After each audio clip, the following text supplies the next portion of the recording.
टीपू सुल्तान का शासनकाल। सन 1779 में अंग्रेजों ने माहे के फ्रांसीसी नियंत्रित बंदरगाह पोर्ट में कब्जा किया, जो कि टीपू के संरक्षण के तहत था।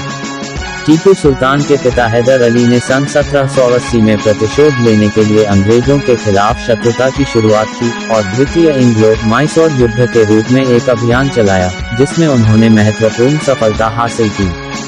हालांकि जैसे जैसे युद्ध आगे बढ़ता चला गया, हैदर अली कैंसर के साथ पीड़ित हो गए और सन 1782 में उनकी मृत्यु हो गई। अपने पिता की मृत्यु के बाद उनके ज्येष्ठ पुत्र होने के कारण 22 दिसंबर सन 1782 में टीपू सुल्तान ने अपने पिता की जगह ली और मैसूर साम्राज्य के शासक बन गए।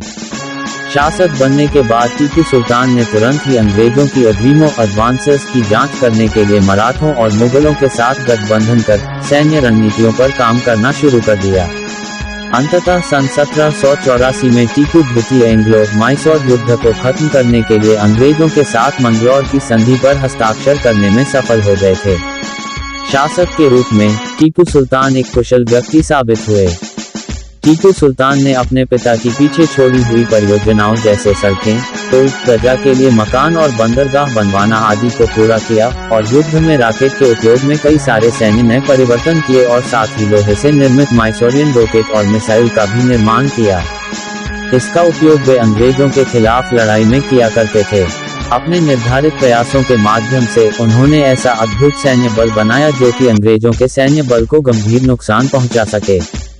अब तक अधिक महत्वाकांक्षी होते हुए उन्होंने अपने क्षेत्र का विस्तार करने की योजना बनाई और साथ ही त्रावणकोर पर अपनी आंखें टिका रखी, जो कि मंगलौर की संधि के अनुसार ब्रिटिश ईस्ट इंडिया कंपनी का एक सहयोगी राज्य था। उन्होंने दिसंबर सन 1789 में त्रावणकोर की तर्ज पर एक हमले का शुभारंभ किया और त्रावणकोर के महाराजा की सेना से प्रतिशोध के साथ मुलाकात की। यहीं से तृतीय एंग्लो-मैसूर युद्ध की शुरुआत हुई।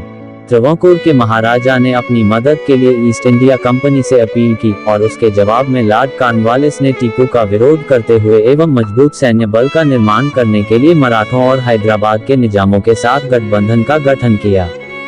सन 1790 में ईस्ट इंडिया कंपनी की सेना ने टीपू सुल्तान पर हमला किया और जल्द ही कोयम्बटूर जिले पर अधिक से अधिक नियंत्रण स्थापित कर लिया। टीपू ने कॉर्नवालिस पर हमला किया, किंतु वे अपने अभियान में ज्यादा सफल नहीं हो सके। संघर्ष 2 वर्षों तक जारी रहा और सन 1792 में युद्ध को समाप्त करने के लिए उन्होंने श्रीरंगपट्टनम की संधि पर हस्ताक्षर कर दिए और इसके परिणामस्वरूप उन्हें मालाबार और मंगलौर को मिलाकर अपने कई प्रदेशों को खोना पड़ा। हालांकि साहसिक टीपू सुल्तान ने अपने कई प्रदेशों को खोने के बाद भी अंग्रेजों द्वारा एक दुश्मनी को बनाए रखा। सन 1799 में ईस्ट इंडिया कंपनी ने मराठों और निजामों के साथ गठजोड़ कर मैसूर पर हमला किया। ये चौथा एंग्लो-मैसूर युद्ध था, जिसमें ब्रिटिशर्स ने मैसूर की राजधानी श्रीरंगपट्टनम पर कब्जा कर लिया। इस लड़ाई में ईस्ट इंडिया कंपनी ने टीपू सुल्तान की हत्या कर दी। इस तरह टीपू सुल्तान का शासनकाल समाप्त हो गया और टीपू अपने पिता के नक्शे कदम पर चलते हुए वीरगति को प्राप्त हो गए। दोस्तों, कहानी पसंद आए हो तो वीडियो को लाइक करो और मेरी चैनल को सब्सक्राइब करो ताकि आगे भी ऐसी वीरों की कहानी लाओ।